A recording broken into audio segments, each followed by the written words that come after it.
Mi viejo café, tiempo para disfrutar. Presenta.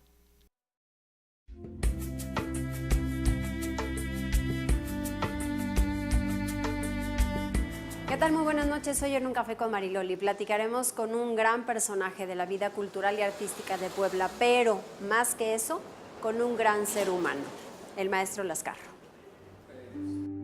Este martes, Mariloli Pellón toma un café con el maestro José Lascarro, un artista plástico a quien le han reconocido su amplia trayectoria, poblano destacado, cuya obra está plasmada en diversos lugares a nivel local, nacional e internacional. Hoy, un hombre divertido y entregado a su familia y profesión.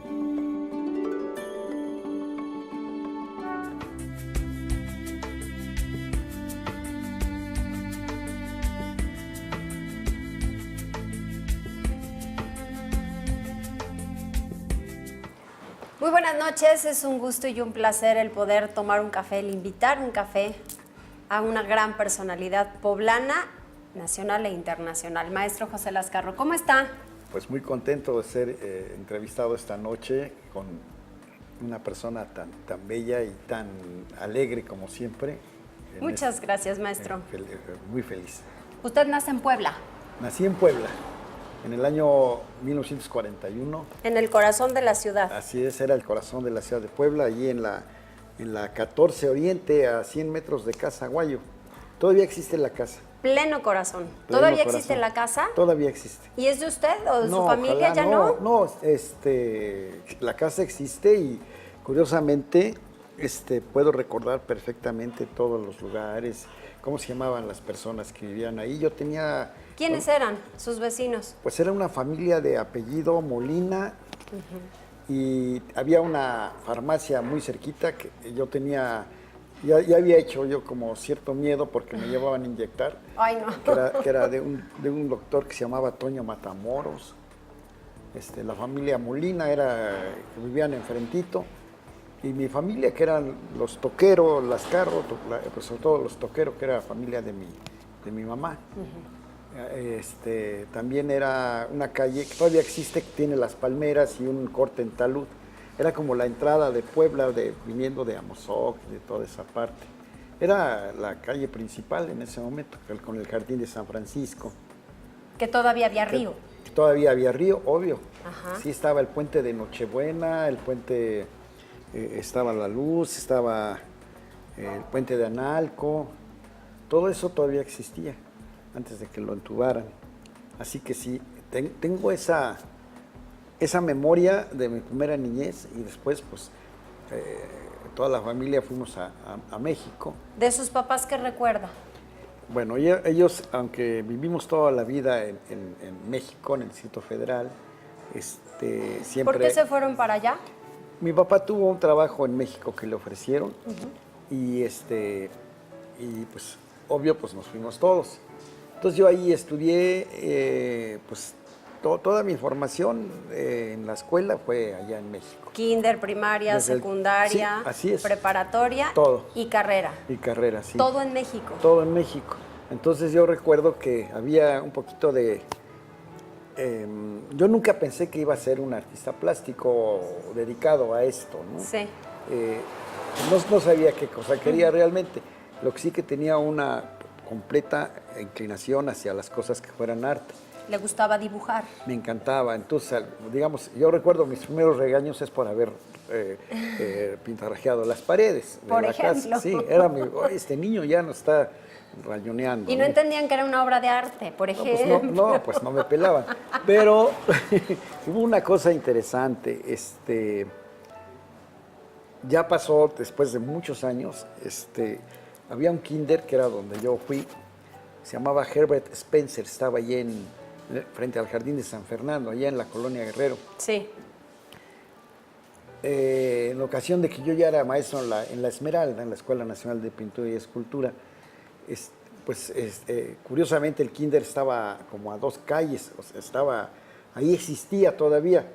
Entonces yo fui un día, me fui a asomar, pero lo que me fascinó fue haber entrado a la dirección y encontrar en la vitrina de la dirección, tenían trabajos de los niños que se habían distinguido por hacer algunas cosas. Y yo hice unos trabajos en plastilina. ¿Y ahí los guardaban? Ahí los tenían y tenían mi nombre y todo. Wow. Era cuando en México ganamos por primera vez una medalla de oro en la Olimpiada, que fue en 1945, me parece, porque acababa de terminar la Segunda Guerra Mundial. Sí. Entonces, el equipo ecuestre mexicano, que estaba comandado por un caballista que era el coronel Humberto Mariles, por primera vez ganó la medalla de oro en saltos, en equitación y por equipos la Copa de las Naciones.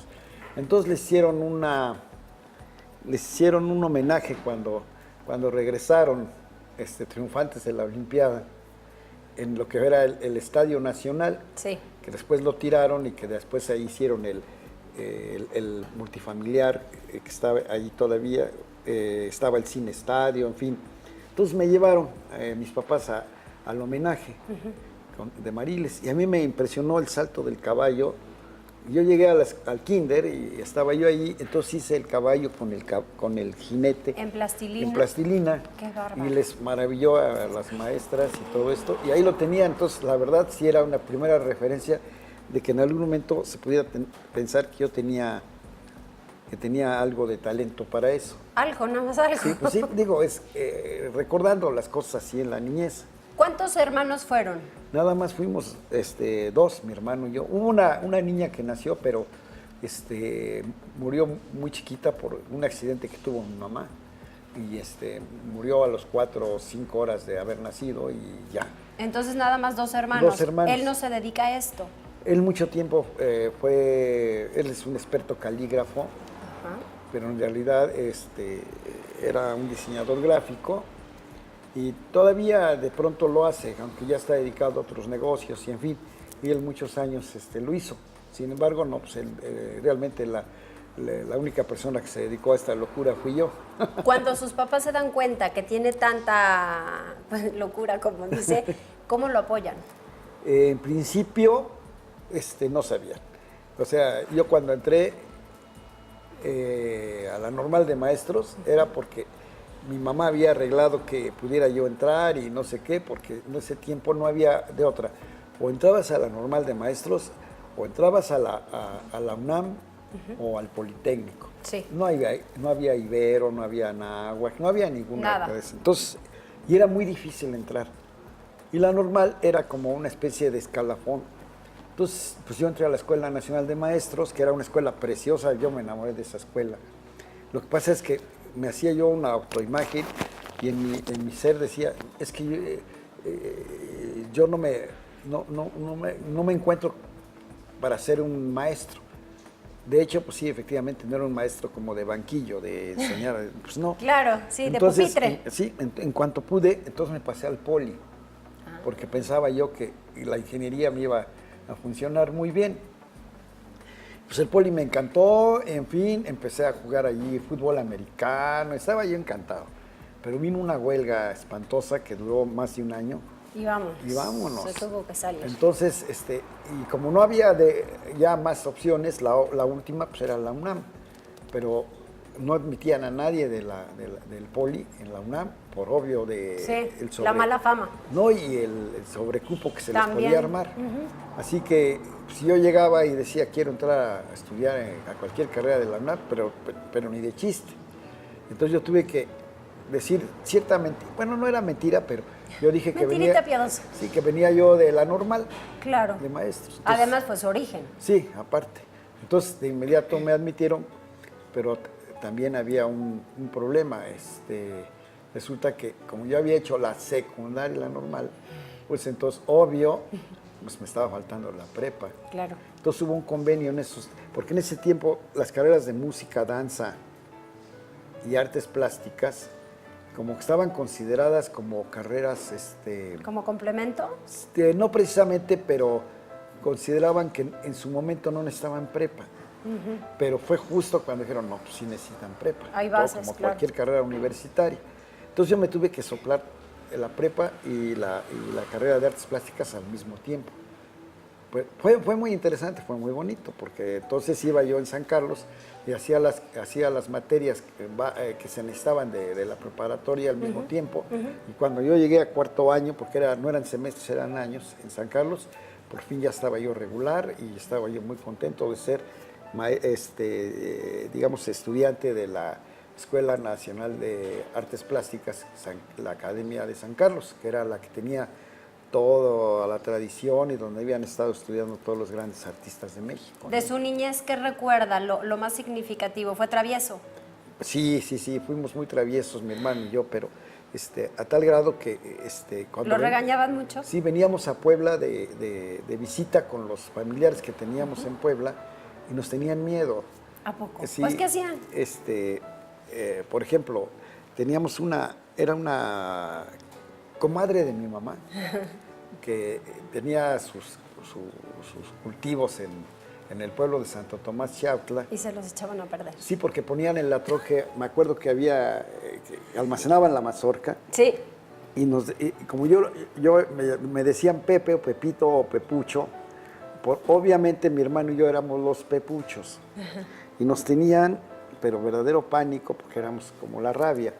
Entonces me acuerdo que nos encantaba hacer resbaladilla de toda la mazorca. Qué y claro que, como era su comadre, no me decían nada, pero se ve que me odiaban, ¿no? No querían que vinieran de México a la visita. Sí, porque les hacíamos muchas cosas. Entonces, ¿Fue buen estudiante? Sí, en las cosas que me interesaban. ¿Y en las otras? Y en las que no. Por ejemplo, todas las teóricas casi me reprobaban. Me encantaban. Luego veo mi tira de materias en la UNAM. Todo lo que fueran talleres, taller de pintura, de pintura mural, de dibujo, todo, 10, todo. Pero no me pregunten de sociología, de filosofía, de historia del arte, de teoría de la arquitectura, 6, 7, así. ¿Pero las pasaba? Las pasaba yo. Sufría un poquito, pero las pasaba. Después me di cuenta que, aparte, hay momentos en la vida en los que uno se da cuenta de ciertas cosas que fueron desperdicio que uno tuvo el lujo de hacer. Por ejemplo, teníamos clase con Matías Gueritz, por ejemplo, o clase con cualquiera de los grandes maestros de la plástica, y decíamos, oye, pues viene Matías, ay, qué hueva, que muera el día, ¿no? Y nos íbamos. Y ahora yo quisiera verlo así por el ojito de una aguja. Claro, ¿no? así como que regresaran el tiempo. Sí. Pero bueno, pues esa era parte de la formación y sobre todo de poder afirmar una vocación. Porque como yo venía también de una raíz un poquito, ¿cómo podría yo decir? Era yo una cosa como entre incongruente. Porque, ¿Por qué? Porque vivíamos en la colonia Guerrero. Sí. Que era una colonia popular. Ahí lo que florecía era la cultura popular. Claro. ¿De qué estoy hablando? Pues conocíamos a los luchadores. Es más, en la esquina vivía un luchador que se llamaba Chico Casasola. Ándele. Era boxeadores. Sí, exactamente. Músicos. Sí. En la misma colonia, en la misma manzana, yo recuerdo, por ejemplo, un locutor que fue ícono de Televisa, que fue Ángel Fernández. Ay, claro. Él era mi vecino en la vecindad de Juntito. Todos lo veíamos que salía ahí, era así como muy presumidillo siempre, así. Pero ahí estaba, atrás vivía Ferrusquilla, Ya. en la calle de Camelia. Pero al final pues aprendía mucho. Ah, y de no, ahí, desde y de ahí luego. es de donde se aprende. Sí, entonces eso era, porque la Esmeralda estaba prácticamente en la colonia Guerrero. Y ahí fui yo a dar clases a la Esmeralda. Vamos a hacer una pausa, maestro, y vamos a regresar. El por qué vuelve a Puebla, cómo sí. vuelve a Puebla, Eso. cómo le llega el amor, porque fue muy enamoradizo, ¿o no? Por ahí me Tantito, han contado. tantito. Alguien me contó, por ahí un pajarito me contó. ¿Ah, sí? Sí. No, era yo como muy tranquilo. Un Lo que pajarito pasa que nos es está viendo aquí, entonces sí le creo, sí le Sí. creo. Vamos a hacer una pausa y regresamos Sí. enseguida.